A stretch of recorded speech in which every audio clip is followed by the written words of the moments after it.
प्रधानमंत्री ने बीजेपी शासित राज्यों की सरकार को बताया प्रगति का पर्याय। भ्रष्टाचार के मुद्दे पर विपक्ष को भी घेरा।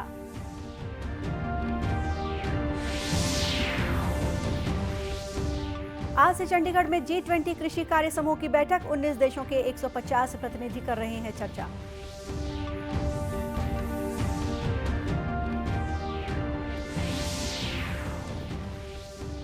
सशस्त्र सीमा बल की ओर से अंतागढ़ में चिकित्सा शिविर का आयोजन। लोग ले रहे हैं निःशुल्क लाभ।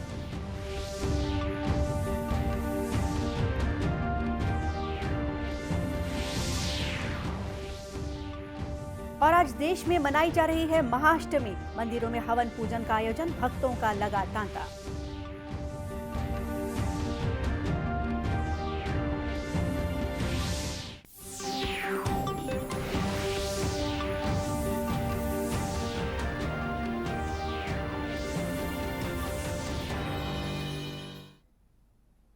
नमस्कार, आप देख रहे हैं दूरदर्शन समाचार। मैं हूं गोपा सान्याल और अब समाचार विस्तार से। प्रधानमंत्री नरेंद्र मोदी ने कहा है कि देश और प्रदेश में भारतीय जनता पार्टी की सरकारें आकांक्षा, विकास और प्रगति का पर्याय बनती जा रही हैं। भाजपा कार्यालय के आवासीय परिसर का उद्घाटन करते हुए उन्होंने कहा कि बीजेपी ऐसी राजनीतिक पार्टी है जो युवाओं को अवसर देती है और इसे महिलाओं का आशीर्वाद प्राप्त है।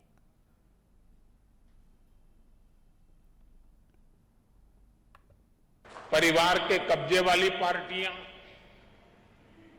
फैमिली रन पार्टियों के बीच भाजपा ऐसा राजनीतिक दल है जो युवाओं को आगे आने के लिए बहुत अवसर देता है, खुला मैदान देता है।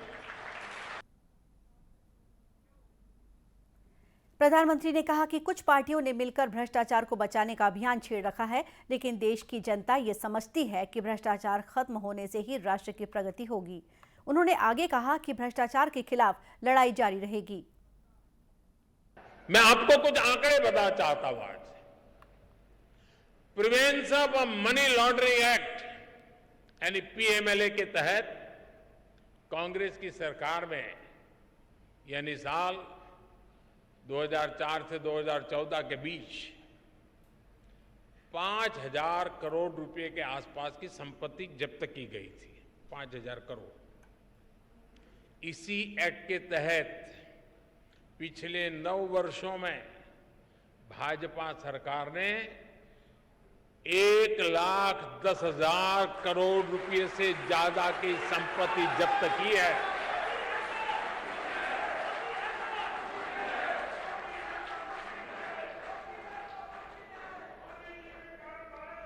इस एक्ट के तहत पहले के मुकाबले 2 गुने से ज्यादा केस रिकॉर्ड किए गए हैं और 15 गुना ज्यादा लोगों को गिरफ्तार किया गया है।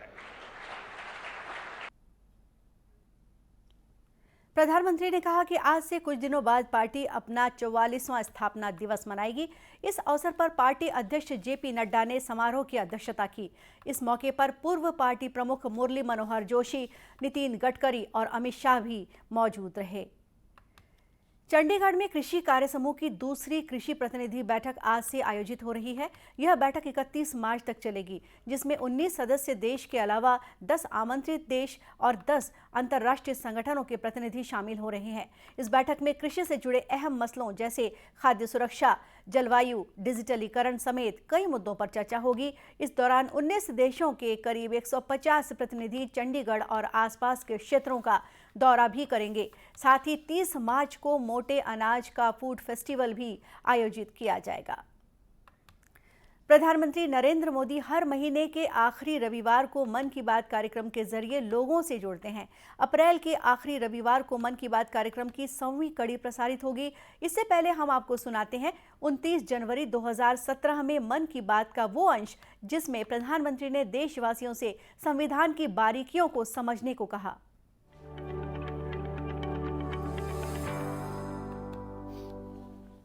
चाहे गरीबी से निपटना हो, बीमारियों से बचना हो, दुनिया से जुड़ना हो, ज्ञान जानकारियां पहुंचाना हो, टेक्नोलॉजी ने, विज्ञान ने अपनी जगह दर्ज करा दी है।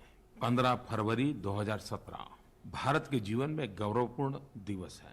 हमारे वैज्ञानिकों ने विश्व के सामने भारत का सर गर्व से ऊंचा किया है और हम सब जानते हैं कि इसरो ने कुछ वर्षों में कई अभूतपूर्व मिशन को सफलतापूर्वक पूर्ण किए हैं। छत्तीसगढ़ में 2016 में प्रधानमंत्री जन औषधि योजना की शुरुआत डोंगरगढ़ से की गई थी, जिसमें बाजार रेट से कम दामों में दवाइयां उपलब्ध कराने की योजना थी। उस समय छत्तीसगढ़ में कुल 254 केंद्रों का संचालन हो रहा था, लेकिन इनमें से 100 केंद्रों में अब ताले लगे हुए हैं। देखिए ये रिपोर्ट। लोगों को सस्ती दर पर दवाई मुहैया हो सके, इसके लिए केंद्र सरकार ने साल 2016 में प्रधानमंत्री भारतीय जन औषधि परियोजना की शुरुआत की। 2016 में इसका उद्घाटन खुद प्रधानमंत्री नरेंद्र मोदी ने छत्तीसगढ़ के राजनांदगांव जिला स्थित डोंगरगढ़ में किया था। योजना के तहत लोगों को लगभग 70% से 90% तक सस्ती दवाएं उपलब्ध होने लगी। छत्तीसगढ़ में सरकारी और गैर सरकारी भारतीय जन औषधि परियोजना के तहत 255 स्टोर भी खुले, लेकिन पिछले 4-5 वर्षों में इनमें से लगभग 100 से अधिक स्टोर में ताले लग चुके हैं। जन औषधि की दवाइयों में हमारे यहाँ कहीं भी और भी ब्रांडिंग नहीं होता है। इसमें सबसे बड़ा जो अंतर है कि कहीं पर भी ब्रांडिंग, आप यूजुअली देखेंगे कि जितनी भी दवाइयाँ हैं उनमें ब्रांड नेम लिखा होता है। हर दवाई में आपको अलग अलग ब्रांड नेम मिलेगा। तो एक ही मॉलिक्यूल को आज कम से कम 500 से 800 ब्रांड नेम के हिसाब से वो मार्केट में अवेलेबल है। तो कॉमन व्यक्ति के लिए वो ब्रांडेड दवा है या ब्रांडेड जेनरिक है, किसमें डिस्काउंट मिलेगा किसमें नहीं मिलेगा, ये पता लगाना असंभव है। जन औषधि की दवाइयों में हमने ये कन्फ्यूजन को खत्म कर दिया है। जन औषधि केंद्र के अधिकारियों के मुताबिक राज्य प्रशासन के रवैये की वजह से छत्तीसगढ़ में जन औषधि केंद्र बंद हो रहे हैं, लेकिन ये जन औषधि केंद्रों के होने से लोगों को कितना फायदा होता है, खुद छत्तीसगढ़ के लोग ही इसकी गवाही देते नहीं थक रहे। बाजार रेट से दवाई बहुत महंगी मिलती है। जन औषधि केंद्र में वो बिल्कुल 1/3 या 1/4, कभी कभी तो 10% में भी दवाइयाँ मिल जाती है। बहुत ही अच्छा है ये। अभी भारत सरकार जो निर्णय ले रहा है वो गरीबों के लिए या सभी के लिए कहिए बहुत ही अच्छा है। अंतर तो बहुत है।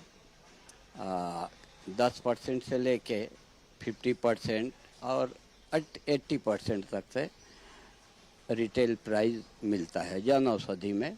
अब अगर पीएम जन औषधि केंद्र की जगह पर राज्य सरकार द्वारा शुरू किए गए धन्वंतरी केंद्रों को देखें तो पाएंगे जन औषधि केंद्र की दवाइयों और सर्जिकल सामानों के सामने राज्य की धन्वंतरी में दवा और सर्जिकल सामान बहुत कम है। धन्वंतरी केंद्रों पर उपभोक्ताओं को दवाइयों की MRP पर न्यूनतम 50% और अधिकतम 70% तक छूट का लाभ मिलता है, जबकि जन औषधि केंद्रों पर जेनरिक दवाओं पर अधिकतम 90% तक की छूट ग्राहकों को उपलब्ध कराई जाती है। प्रधानमंत्री जन औषधि परियोजना के केंद्र सरकारी अस्पतालों में बंद हो रहे हैं, लेकिन दूसरी तरफ प्राइवेट जगहों पर 73 जन औषधि केंद्रों की काफी मांग है। सशस्त्र सीमा बल की ओर से कांकेर जिले के अंतागढ़ में निःशुल्क चिकित्सा शिविर का आयोजन किया गया।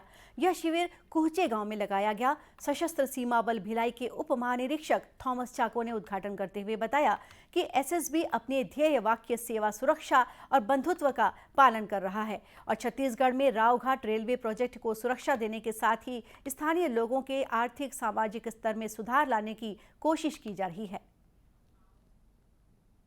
चिकित्सकों का विशेषज्ञों का दल यहाँ पे इस बेहद में इस दूर दराज वाले इलाके में लेकर आए हैं, जो कि ग्रामीणों को अपनी चिकित्सा सुविधाएं उपलब्ध करा रही है। करीब 12 या 14 विशेषज्ञों का दल यहाँ पर मौजूद है आज, जिसमें ग्रामीणों को न केवल वो अपनी चिकित्सा सुविधाओं उपलब्ध कराएंगे, अपितु निःशुल्क दवाइयाँ और निःशुल्क टेस्ट भी करवा के देंगे, ताकि ग्रामीणों का संपूर्ण रूप से चिकित्सा सुविधा यहाँ पे मिल जाए। जैसे हमने कहा कि ये तीसरा संस्करण है, तो हम लोगों ने हर ग्रामीण का एक कार्ड भी बनाया हुआ, ताकि भले ही डॉक्टर्स क्यों ना बदल जाए, लेकिन उनकी बीमारियों का इलाज जो है अगला आने वाला डॉक्टर पूर्ण रूप से समझे और लाइन ऑफ ट्रीटमेंट उसको जारी रखें। SSB द्वारा जो यहाँ कैंप अंतागढ़ में आयोजित किया गया है, उसमें करीब 15 डॉक्टर्स आए हैं और एक mini multi speciality OPD type का अरेंजमेंट किया गया है और बहुत सारे मरीज़ आ रहे हैं। इसमें बच्चे और महिलाएं ज़्यादा हैं और इसमें मल्टी विटामिन डेफिशिएंसी बहुत देखने को मिल रही है, जिसमें फंगल इन्फेक्शंस भी बहुत सारे देखने को मिल रहे हैं। सर्दी खांसी वाले भी बहुत सारे मरीज़ हैं। क्रॉनिक पल्मोनरी खांसी सर्दी वाले बहुत सारे क्रॉनिक मरीज़ हैं यहाँ पे। और कई मरीज़ ऐसे हैं जिनकी झटके की दवाइयाँ चल रही हैं और वो भी बहुत दिनों से नहीं ले रहे हैं और मल्टीपल झटके आ रहे हैं और उनको सेवाएं और दवाइयाँ उपलब्ध नहीं हैं। तो ऐसे में बहुत सारे हम रेफ़र भी कर रहे हैं और पूरी यहाँ पे प्रयोजन किया गया है कि उन्हें हायर सेंटर तक लेके जाया जा सके और उन्हें दवाइयाँ उपलब्ध कराई जा सके। समय समय पर नई दिल्ली मुख्यालय और क्षेत्रीय मुख्यालय भिलाई के दिशा निर्देशों पर कई कार्यक्रम आयोजित किए जाते हैं। युवाओं के कौशल विकास के लिए 1 मार्च से 30 मार्च 2023 तक 40 युवाओं को ड्राइविंग का प्रशिक्षण भी दिया जा रहा है। इसके अलावा समय समय पर निःशुल्क मानव चिकित्सा शिविर का भी आयोजन सशस्त्र सीमा बल की ओर से किया जाता है। छत्तीसगढ़ में माता रानी के कई प्रसिद्ध मंदिर हैं। इनमें से एक है महासमुंद जिले का मां चंडी मंदिर, जो बागबाहरा विकासखंड के घुंचापाली के पहाड़ियों पर स्थित है। मान्यता है कि मां चंडी की प्रतिमा स्वयंभू है। साथ ही ये भी कहा जाता है कि मां की प्रतिमा छोटी थी, जो धीरे धीरे बढ़ती गई और आज 21 फीट तक हो गई है। यह मंदिर भारत के चंद दक्षिणमुखी मंदिरों में से एक है। यह मंदिर तंत्र मंत्र के लिए भी प्रसिद्ध है। मंदिर के पुजारी टिकेश्वर प्रसाद ने बताया कि नवरात्रि के अलावा बाकी दिनों में भी यहाँ श्रद्धालुओं का तांता लगा रहता है। माँ चंडी का जो है मूर्ति जो है प्राकृतिक मूर्ति है। यह माता जी का मूर्ति जो है 21 फीट का है और यह जो प्राकृतिक मूर्ति है, यहाँ पर जो है मनोकामना ज्योति जलाया जाता है और माता जी का यहाँ पर भंडारा का प्रसाद भी मिलता है यहाँ पे। और यहाँ पे शाम के समय भालू जो है माता जी के दर्शन के लिए यहाँ पर आते हैं। नवरात्रि पर्व पर दूर दूर से मां के दर्शन करने आए श्रद्धालुओं का कहना है कि मां चंडी के दरबार में मत्था टेकने से सुकून मिलता है, साथ ही मनोकामना भी पूर्ण हो जाती है। नवरात्र पर्व पर हम देखते हैं कि यहाँ अनेक भक्त अनेक हमारे देश के विभिन्न कोने कोने क्षेत्र से आते हैं। महासमुंद जिले के बागबाहरा घुंचापाली क्षेत्र की पहाड़ी में दुर्गम स्थान पर भव्य स्वरूप में माता विराजमान है, जो लोगों को दर्शन देती है, लोगों की मनोकामनाएं पूरी करती हो। हर साल आती हूँ इसी मनोकामना से कि माँ मेरी बच्चों और मेरे परिवार को सुख शांति प्रदान करें। और यहाँ पे रायपुर से लेके और भी जगह और शहरों से भी लोग यहाँ आते हैं दर्शन के लिए। माँ की मान्यता बहुत है और माँ सबकी मनोकामना पूर्ण करती हैं। यह मंदिर भालुओं के कारण भी आकर्षण का केंद्र है। यहाँ कई भालू प्रसाद ग्रहण करने आते हैं। आज तक भालू ने किसी श्रद्धालु को नुकसान नहीं पहुंचाया है। हालांकि वन विभाग भालू के लिए मंदिर परिसर के चारों तरफ कंटीले तार लगवा दिए हैं, ताकि कोई भालू श्रद्धालुओं को नुकसान न पहुंचा सके। और अब कुछ खबरें जिलों से।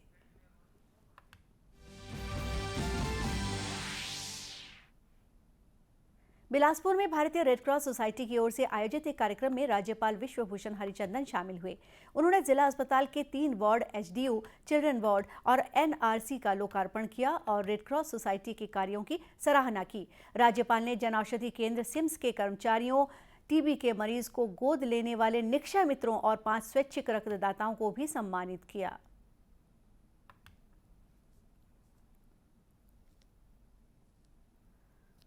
राजनांदगांव जिले में कलेक्टर डोमन सिंह हर मंगलवार को जन चौपाल लगाकर लोगों की परेशानियां सुनते हैं और इसके निराकरण के लिए संबंधित अधिकारियों को निर्देशित भी करते हैं।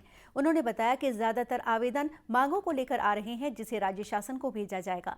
कलेक्टर ने जन चौपाल में दिव्यांग विवाह योजना के तहत दंपति को 1 लाख रुपए का चेक भी दिया।